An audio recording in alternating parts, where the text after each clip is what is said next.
예, 오늘은 다들 공사가 다 망하셔서 많은 분들이 못 나오신 것 같습니다. 비도 오기도 했고 또 이게 3일, 4일의 연휴라고 다들 이야기하더라고요. 그러니까 가족들과 함께 좋은 시간 보내지 않나. 그럼에도 여기 모인 우리 많은 수는 아니나 함께 모여 뜨겁게 기도하고 하나님의 은혜가 또 성령의 역사가 이 시간 이 자리에 임하기를 주 이름으로 간절히 축원합니다. 오늘 말씀은 사실 그 배경을 좀 이해하셔야 오늘 말씀의 이해가 좀 빠를 것 같습니다. 먼저 21장 1절에 있는 말씀을 좀 같이 함께 봉독하겠습니다. 21장 1절 같이 읽습니다. 시작. 사탄이 일어나 이스라엘을 대적하고 다윗을 충동하여 이스라엘을 계수하게 하니라. 아멘. 이 이스라엘, 특별히 다윗이 왕으로 있는 동안 이스라엘 민족은 정말 강성한 나라였습니다. 그래서 감히 주변의 어떤 나라도 함부로 이 이스라엘 민족을 범하거나 또는 침략하거나 싸우려고 들지 못했죠. 그렇다고 한 번도 그런 적이 없느냐? 그렇진 않습니다. 성경에 보면 다윗이 그 이후에도 계속해서 전쟁을 치르러 나가게 되고요. 그 전쟁에서 승리하고 돌아오는 일들을 우리는 기억하고 있습니다. 이스라엘 민족을 넘어뜨리려고 쓰러뜨리려고 했던 여기 성경의 표현을 방금 읽은 21장 1절의 말씀의 비유를 우리가 빌어서 설명을 하자면 사탄이 일어나 이스라엘을 대적하고 라고 이야기하는 건 그 이전에는 사탄이 일어나서 직접 본인이 이스라엘을 대적하겠다는 것이 아니라 이스라엘 민족, 고대 근동아시아의 주변에 있던 민족들을 일어나 이스라엘 민족을 대적하게 합니다. 그러니까 쉽게 표현하면 본인이 나선 게 아니라 그 주변의 나라들을 이렇게 움직여서 이스라엘 민족을 대적하게 하고 그들과 싸우게 했던 일들을 우리는 알 수 있죠. 그런데 이제 21장 1절에 보면 사탄이 그 전략을 바꿉니다. 본인이 직접 나서게 되죠. 그래서 어떤 일들을 벌이냐, 그 1절 다시 보시면 다윗을 충동하여 이스라엘을 계수하게 하니라 라고 이야기합니다. 즉, 그 사탄이 다윗에게 이렇게 그 다윗을 움직이는 거죠. 다윗으로 하여금 우리가 이야기하는 인구조사, 과연 하나님의 그 백성들 내지는 칼을 뽑을 수 있는 자의 숫자가 몇 명이나 되는지를 계수하게 합니다. 우리가 잘 아는 대로 그 이전에 그 신하들이 그렇게 하지 않기를 다윗에게 간청하나 이 사탄의 역사가 임함으로 다윗이 그걸 강행하게 됩니다. 그리고 난 이후에 밑에 가서 13절 보시면 쭉 넘어가서 21장 13절입니다. 여기도 같이 한번 읽어보실까요? 13절 시작. 다윗이 가세게 이르되 내가 곤경에 빠졌도다. 여호와께서는 긍휼이 심히 크시니 내가 그의 손에 빠지고 사람의 손에 빠지지 아니하기를 원하나이다 하는지라. 아멘. 여기서 이제 잘 보시면 하나님께서 이스라엘 민족에게 다윗이 범죄함으로 이스라엘 민족에게 벌을 내리신다고 이야기하십니다. 그걸 다윗이 깨닫게 되죠. 그리고 난 이후에 그들에게 다윗에게 나타나서 하나님의 선지자가 와서 물어봅니다. 어떤 벌 받을래요? 라고 물어보죠. 세 가지의 조건을 이야기합니다. 첫 번째, 두 번째, 세 번째를 이야기하게 되고, 그리고 난 이후에 그 이스라엘 백성들이 다윗이 3일 짧은 걸 선택하죠. 그래서 그들에게 온역이 임하게 돼서 사람들이 죽어나갑니다. 그 3일 동안에 7만 명의 숫자가 죽게 되죠. 그런 일들이 이제 다윗에게 임하게 됩니다. 이스라엘 민족에게 임하게 되죠. 그리고 난 이후에 18절에 이제 21장 18절에 이렇게 합니다. 여호와의 천사가 가세게 명령하여 다윗에게 이르시기를 다윗은 올라가서 여부스 사람 오르난의 타작 마당에서 여호와를 위하여 제단을 쌓으라 하신지라. 여러분, 이 말씀은 굉장히 중요한 의미를 갖게 됩니다. 그렇게 범죄한 다윗에게 하나님께서 선지자를 보내서 이렇게 하라고 해라 라고 명령하죠. 그런데 여기서 왜 하필 그러면 여기서 지명에서 이야기하는 대로 오르난, 여부스 사람 오르난의 타작마당을 굳이 가게 하고 그곳에서 여호와를 위하여 제단을 쌓게 할 것이냐라고 하는 겁니다. 여러 가지 의미들이 있겠지만 먼저 여러분, 타작마당이라고 하는 것의 의미를 우리가 좀 찾아보자면 간단하게 정리하는 겁니다. 타작이라고 이야기하는 건, 이것이 의미하는 건 일종의 심판을 의미합니다. 그리고 그것을 때려잡는, 때려 부수는 이런 의미들을 갖게 되는 거죠. 그리고 나서 왜 하필이면 이 오르난의 타작마당을 굳이 하나님께서 그 사람의 그 땅을 굳이 거기 가가지고 제단을 쌓고 제사를 드리라고 이야기하겠느냐라고 이야기한다면 여러분들이 아실 것 같아서 제가 간단하게 정리하면, 나중에 이 땅은 다윗이 성전을 짓기 위한 성전의 터가 됩니다. 우리가 잘 알죠? 제가 언젠가 여러분한테 그런 질문들을 드렸어요, 예배 시간에. 다윗이 짓는 성전이 다윗의 성전입니까? 솔로몬의 성전입니까? 라고 물어본 적이 있습니다. 누구 성전이죠? 예, 우리는 다윗의 성전이라고 말하나 원래 정확한 명칭은 솔로몬의 성전입니다. 다윗의 성전은 지었어요? 못 지었어요? 예, 못 지었습니다. 하나님께서 너는 안 돼, 나는 너의 아들의 손을 통해 그 성전을 짓게 할 거야 라고 말씀하시고 솔로몬이 성전을 짓죠. 그 성전을 지은 땅이 어디냐? 바로 여기서 등장하는 이 오르난의 타작마당, 그 땅이 됩니다. 여러분 나중에 기회가 되시면 간단히 정리하고 넘어갈까요?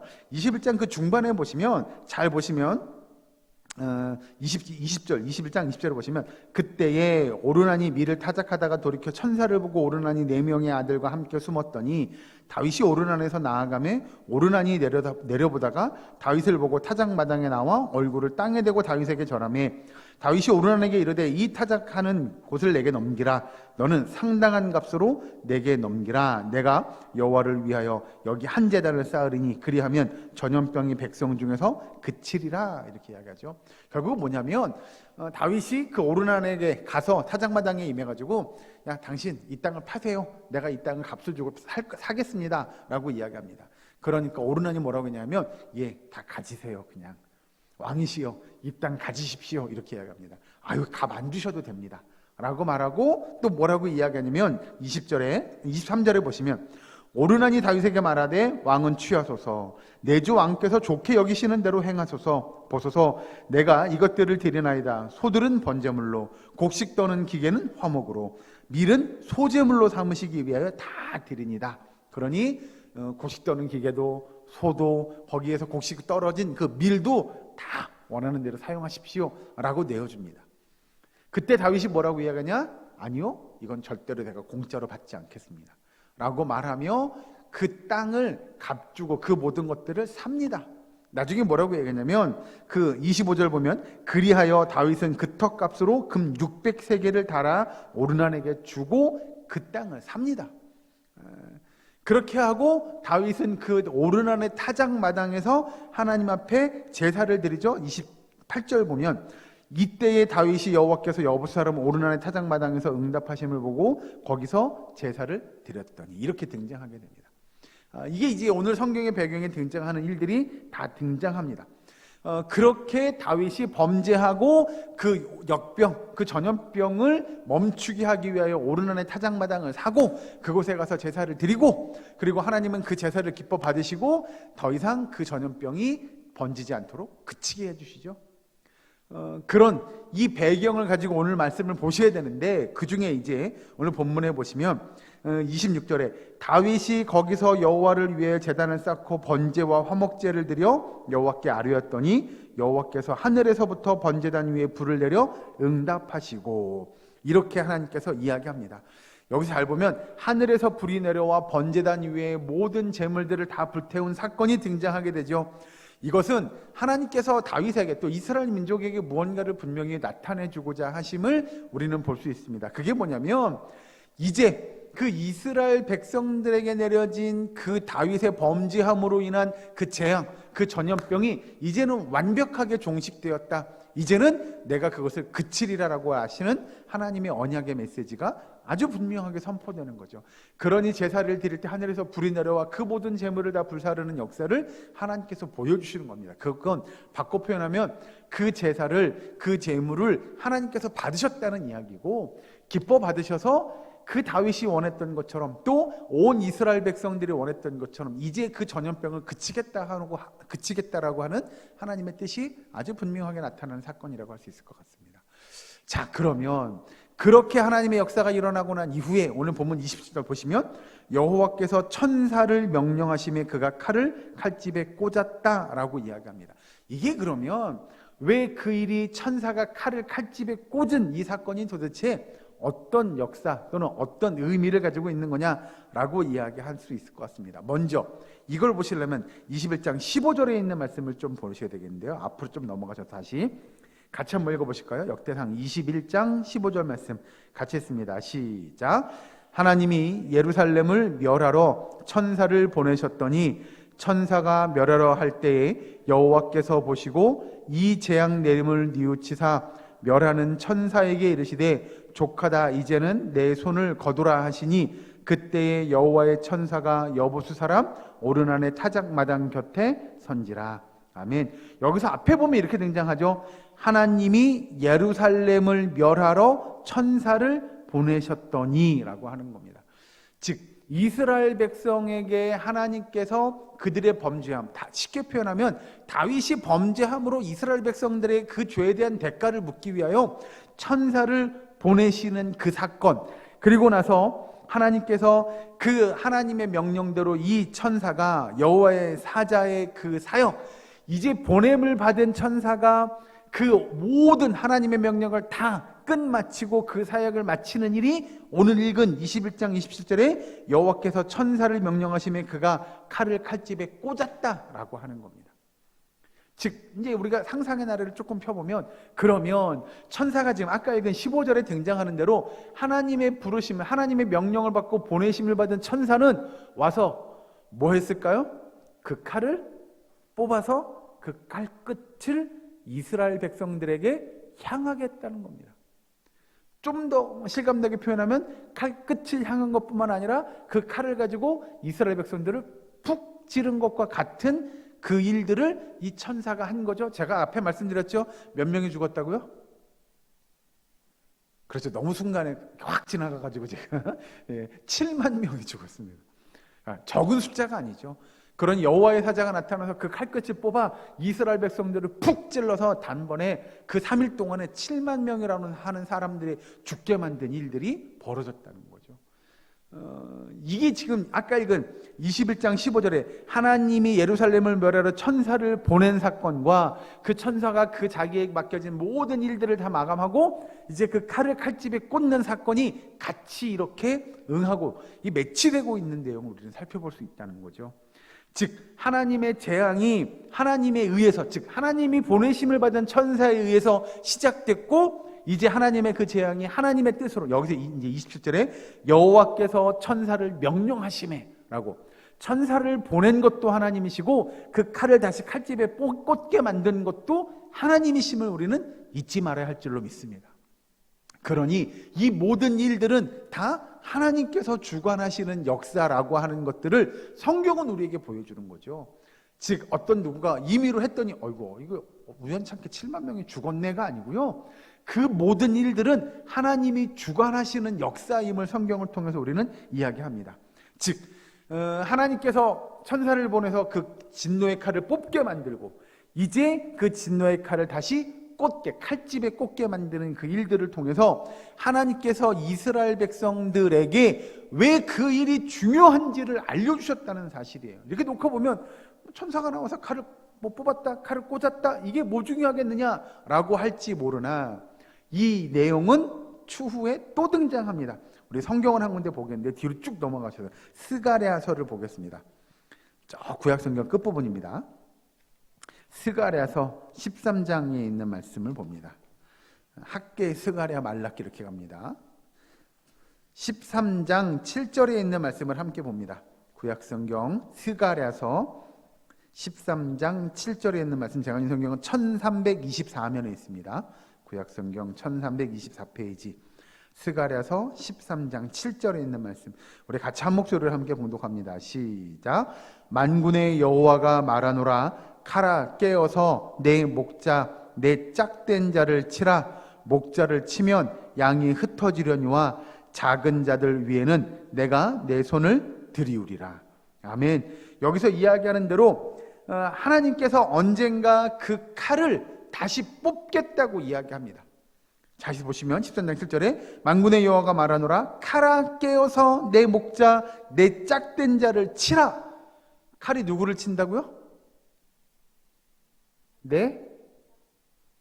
자, 여기 나오잖아요. 자, 칼이 누구를 친다고요?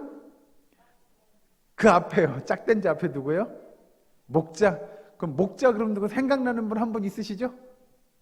누구요? 예수 그리스도죠. 예. 즉 다시 이제 이 말씀을 번역하면 이렇게 되는 거죠. 만군의 여호와가 말하노라, 가라 깨어서 내 목자 예수 그리스도를 쳐라, 이렇게 이야기하는 것과 똑같습니다. 즉 바꿔 표현할까요? 여러분 이해하기 쉽게, 언젠가 그 칼이 다시 뽑혀서 그 목자된 예수 그리스도를 치는 그 일이 분명히 있을 것이라고 스가랴 선지자를 통하여 예언하고 있는 줄을 믿으시기 바랍니다.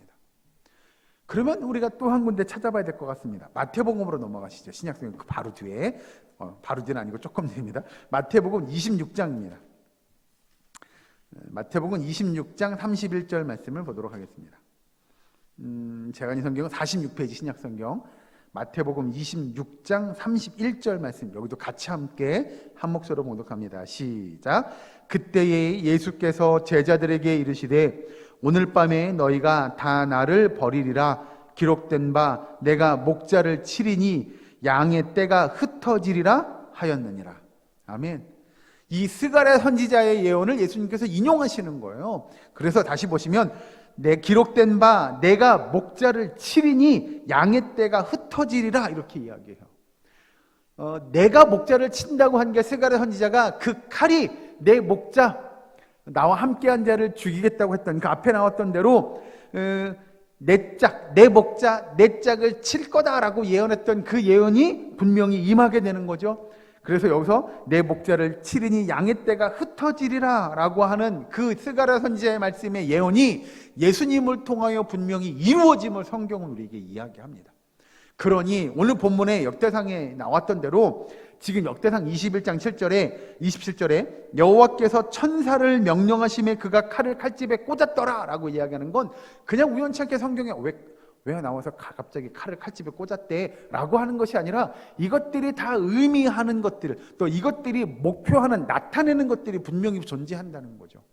즉 여러분 이게 왜 중요하냐면 다윗이 범죄함으로 하나님이 하나님의 사자를 보내서 그 칼을 뽑아 그 다윗이 범죄한 것을 통하여 이스라엘 민족을 찌릅니다. 그 아픈 것을 그들이 경험하게 하고 나서 그들이 다시 이제 하나님 앞에 다윗이 그 화목제, 그 제사를 드리고 난 이후에 하나님께서 그 제사를 받으셔요. 마음에서 불이 내려와가지고 그 번제물을 다 살려요. 다 불태우죠. 그 일들을 통해서 이제 하나님께서 그 백성들을 다시 회복시키고 더 이상 그들에게 죄로 인하여 그들이 죽는 일들이 없을 것이라고 하는 것들을 보여주죠. 이것은 하나의 예표예요. 표징이에요. 뭐에 대한 거냐면 아주 먼 훗날 그런 비슷한 일들이 있을 거라는 거예요. 그걸 방금 읽은 마태복음 26장에 예수님도 이야기하시는 거예요. 그게 뭐냐? 언젠가 그 칼이 나타나서 누군가를 찌를 거예요. 누군가를 희생당할 거예요. 그런데 그 일을 통하여 하나님이 그 일을 통하여 완벽하게 그 희생의 제사를 받고 다시 그들을 회복시킬 것이라고 하는 하나님의 은혜의 역사가 오늘 역대상의 말씀을 통하여 예언되어지는 말씀인 줄로 믿으시기 바랍니다.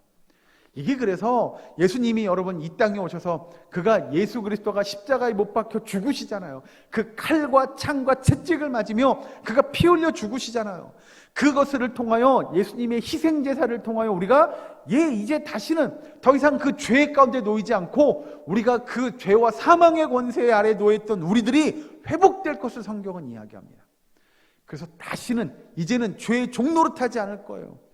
우리를 죽음의 권세가 우리를 무너뜨리거나 쓰러뜨리거나 넘어뜨리지 못할 거라고 성경은 이야기합니다. 그래서 여러분 우리가 이 성경의 말씀을 통해서 다윗이 범죄함으로 인하여 초래된 엄청난 그 효과, 그 결과 많은 사람들이 죽어나갔던 그 일들을 우리들은 보게 되죠. 그 칼집에 하나님께서 사자를 보내서 칼집에 칼을 거두는 것처럼 하나님께서 이제 이스라엘 백성들에게 회복시켜 주겠다고 하는 그 말씀이 저와 여러분에게 임하는 말씀인 줄로 믿으시기 바랍니다. 여러분 예수님께서 그 제단의 제사를 통하여 그 죄인들을 향해 들려있던 진노의 칼을 거뒀던 것처럼 예수님을 통하여 우리에게 진노의 칼을 거두었던 그 칼이 거두어졌음을 여러분 믿으시기 바랍니다. 그래서 이제는 더 이상 우리가 죄와 사망의 종노릇하지 않게 됨을 믿는 저와 여러분 되기를 주 이름으로 축원합니다. 여러분 오늘 말씀을 통해 우리가 한 가지만 좀 묵상했으면 좋겠습니다. 우리는 더 이상 이제 예수님으로 인하여 그 진노의 칼끝이 우리를 향하지 않고 있음을 우리는 믿습니다. 그런데 여러분, 그건 예수님의 은혜로 우리가 값없이 아무 공로 없이 받은 은혜이긴 합니다. 그런데 우리는 그 예수님이 우리의 죄를 대신 짊어지시기 위하여 그 칼끝을 향하고 그 칼이 예수님을 찔렸던 것 같은 그 아픔을 우리는 살아가면서 때로는 잊어버리지 않는지 점검했으면 좋겠습니다. 하나님께서 우리에게 칼을 대고 푹 찔러고 야, 너의 죄는 너 죽어야 돼, 이렇게 칼로 찌르지는 않으시겠지만 우리를 대신해서 예수님이 그 칼끝을 당하고 그 죽으셨던 예수님의 그 일들을 우리들이 기억했으면 좋겠습니다. 그래서 바라기는, 여러분, 죄는 모양도 흉내내지 않는 저와 여러분 되기를 주의 이름으로 축원합니다. 우리의 죄로 인하여 예수님이 죽으셨던 그 일들을 잊어버리지 않고, 그래서 죄를 멀리하고 할 수만 있으면, 가능하면 할 수 있는 대로 우리가 의롭고 성결하고 정결한 믿음의 삶을 살기 위하여 경주하고, 우리의 죄 때문에 십자가에 못 박혀 죽을 수밖에 없었던 그 예수님을 기억하며 믿음의 삶을, 또 믿음의 경주를 이어가는 저와 여러분 될 수 있기를, 우리 사랑교회의 모든 권속될 수 있기를 주의 여러분 간절히 축원합니다. 기도하겠습니다. 사랑교회 하나님, 간절히 기도합니다. 아버지, 우리가 정말 주님의 은혜 안에 자유함을 누리고 참 평안과 참 위로를 누리는 주의 백성 되게 하심을 감사드립니다. 하나님, 그러나 아버지, 우리를 대신하여 십자가에 못 박혀 죽으셨던 그 예수 그리스도를 기억할 수 있도록 주님 도와 주시옵소서. 아버지, 그 진노의 칼끝을 우리가 아닌 예수님이 대신 당하셨던 고난들을 기억하게 하시고, 아버지, 우리가 정말 이 땅에 살면서 죄의 모양이라도 흉내내지 않으며 온전히 성결하고 진실하고 신실한 믿음의 복된 삶을 이루어가는 주의 백성 될 수 있도록 주님 도와 주시옵소서. 아버지, 이 시간 간절히 기도하기 원하오니 주께서 함께 하시고 위로하시고 역사하여 주시옵소서. 성령의 놀라운 은혜의 역사들을 주님 허락하여 주시옵소서. 부르짖을 때 주께서 함께하여 주시옵기를 간절히 바라옵고나오며 예수님의 이름으로 기도하옵나이다. 아멘.